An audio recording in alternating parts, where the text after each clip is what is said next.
2016 has been a grand year for video games, and we are doling out awards. We call them the Rocket and Raygun Awards. For 2016, I've got three of my closest buddies that I've worked with in the video game industry for a long time. Jose Sanchez from San Jose. I'm just placing you in different cities. Is that okay? From San Juan.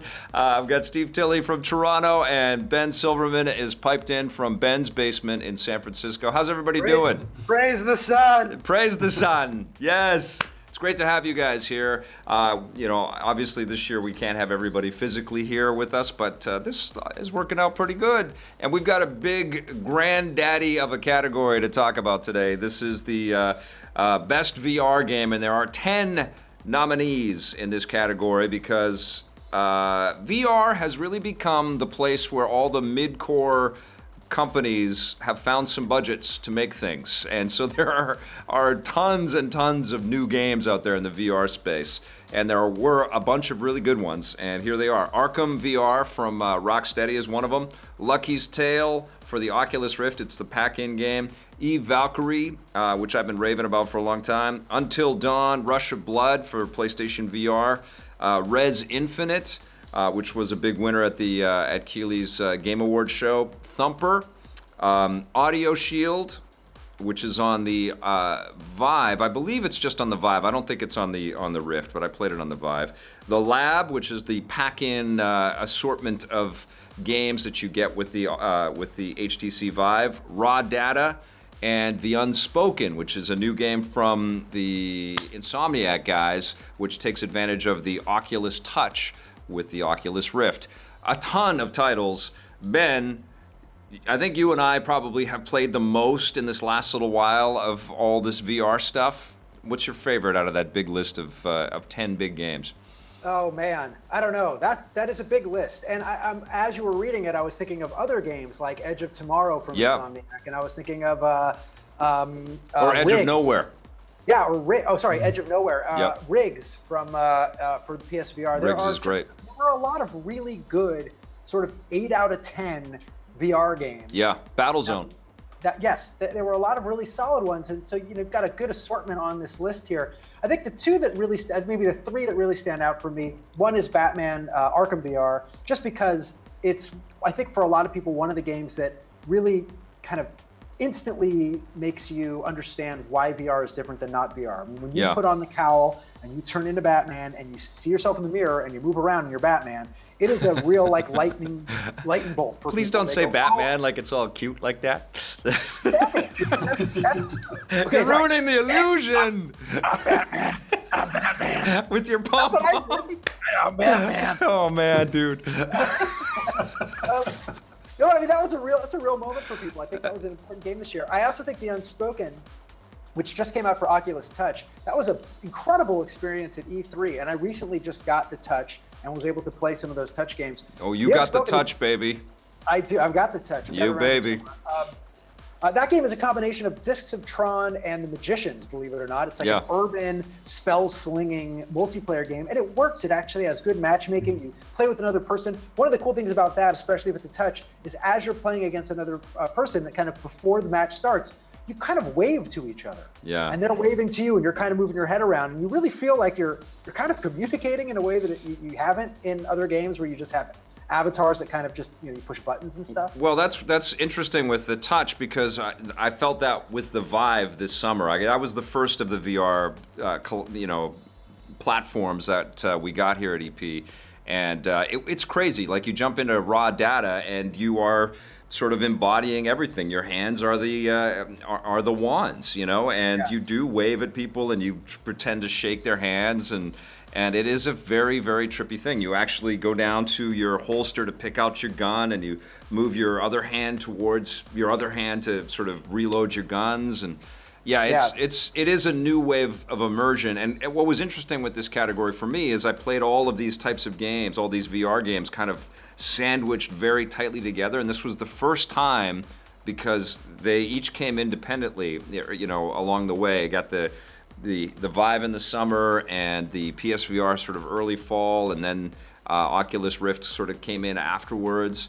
But this was the first time where I went from each headset, bang, bang, bang, and they're all really good, But the thing that is really so special about the Vive is that room sort of space, you know, being able to walk around and manipulate things. There's a game called The Gallery. It's an episodic game, and you can manipulate all kinds of stuff. It's an adventure game from Cloudhead Games, and that's also a fantastic game that would be worthy in this category almost as well. But you're walking around inside of your room, inside of your area, sort of touching things and picking things up, and it's a trip, man.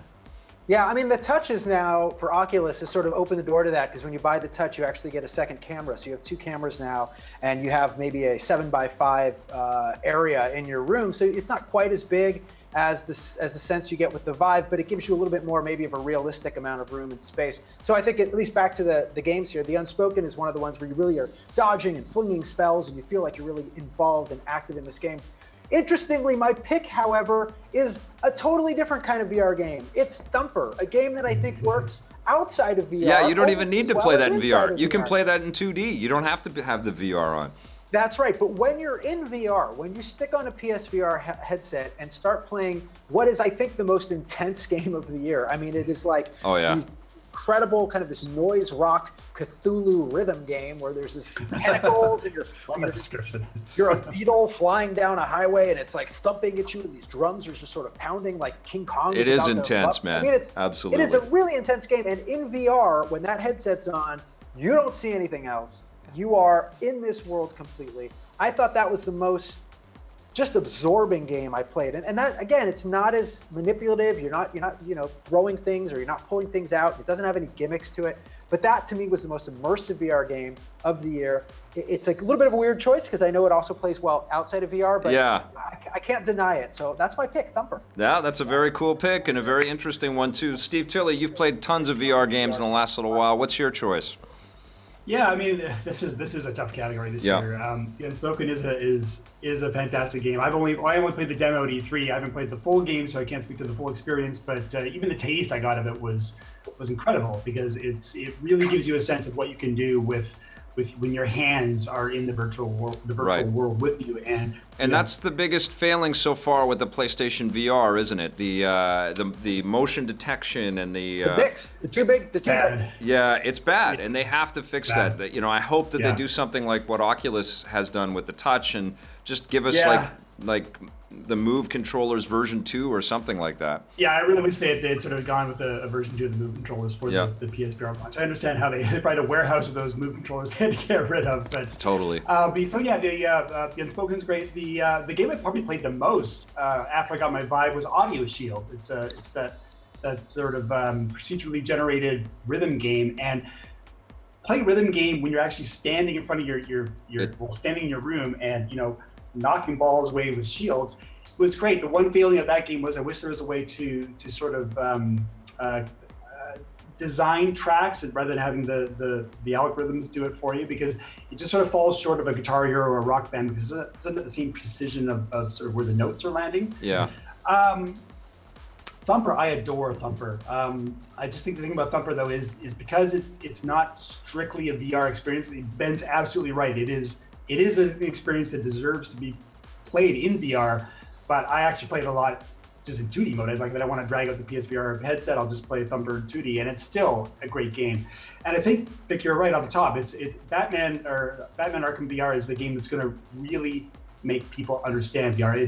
It's Rocksteady did such a great job of working within the constraints of VR, and yet be able to tell a story and make you feel like a detective when you're like scrubbing through these recreations to find out what happened to Nightwing, and the whole sequence with Killer Croc. It is a fantastic. It scared the crap out of me at times, and it is very short, but I think it's just the perfectly constructed, slick, super slick, familiar kind of taste of a property that we know so well that will explain to people this is why VR is cool. Yeah.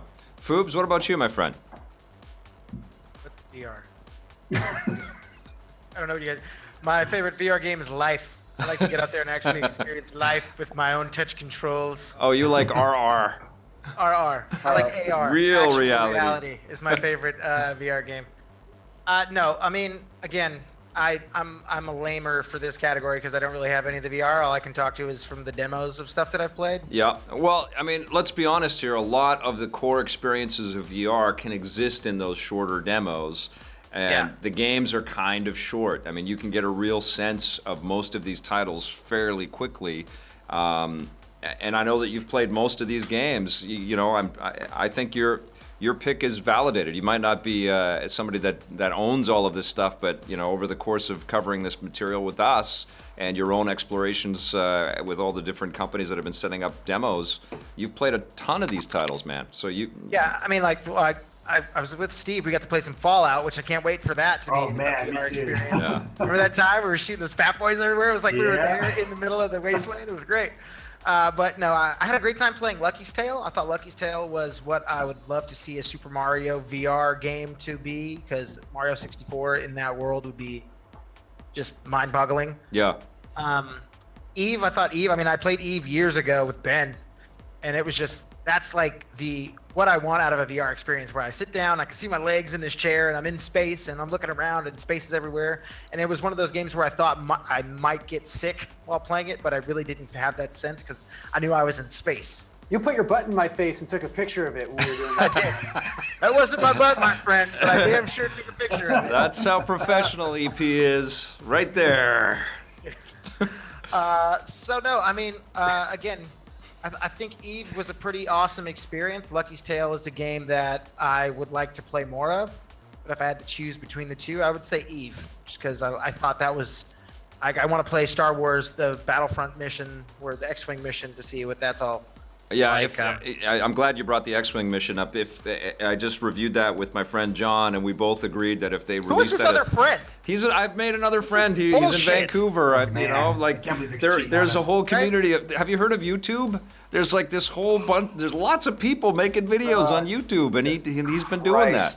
Next, you're gonna make another friend on Xbox Live, and I'm not. I'm gonna friend somebody up on Xbox Live. I'm thinking of doing that. If the X-Wing mission was a full game, that would be probably the game of the year, not just the VR game of the year. It's so incredible. I don't know if you guys have taken the time to play that, but it blew my mind, and I love that. The next closest approximation is Eve Valkyrie, and I think that it's incredible as an experience, but it also feels a little thin for the amount of time that these guys have been working on it and the world, the universe that they've created around Eve.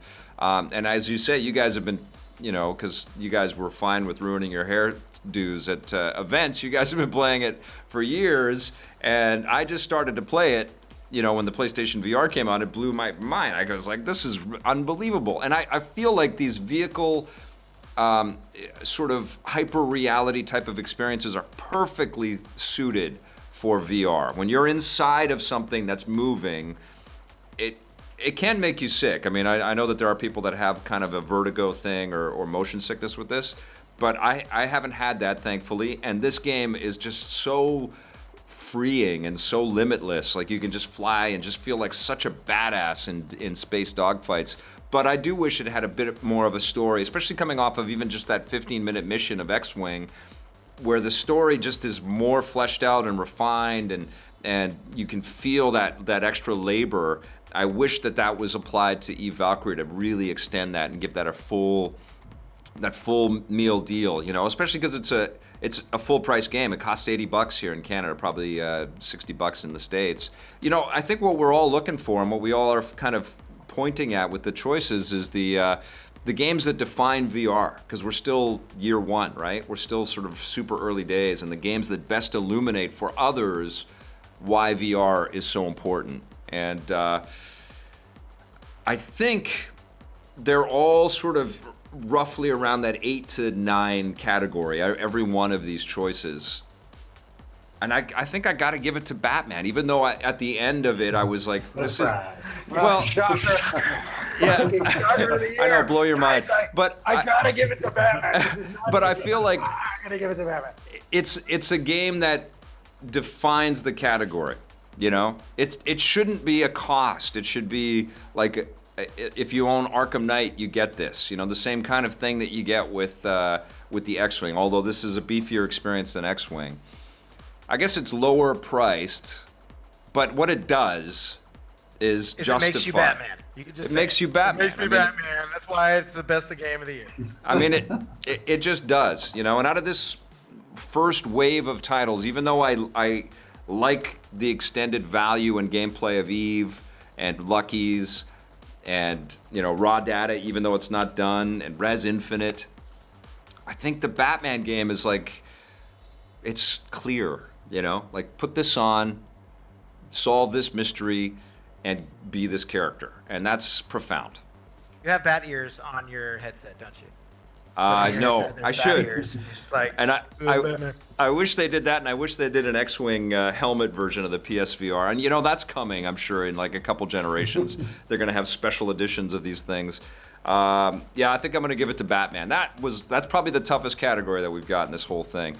2 Batman votes. Jose, are you voting for Batman? What are you going to vote for? No, man, I voted for Eve, but Eve, we give it to okay. Batman anyway, so it doesn't matter. And we got 1 for Thumper. Batman's Okay. the winner. I'm surprised I voted for Batman. I know you guys aren't, but I'm surprised because Yeah. Literally nobody on Earth is surprised. I know no one is, but I I've never am. met you. It's surprised you voted for Batman. Have you ever watched your own fucking show? I have watched my show. So, Batman, if you're watching, this Rocket and Raygun is for you. I accept this award. He's Batman. He's Batman. I love you, Batman. Okay, we'll be back with more Rocket and Rayguns. Keep watching. We're Batman. He's Batman.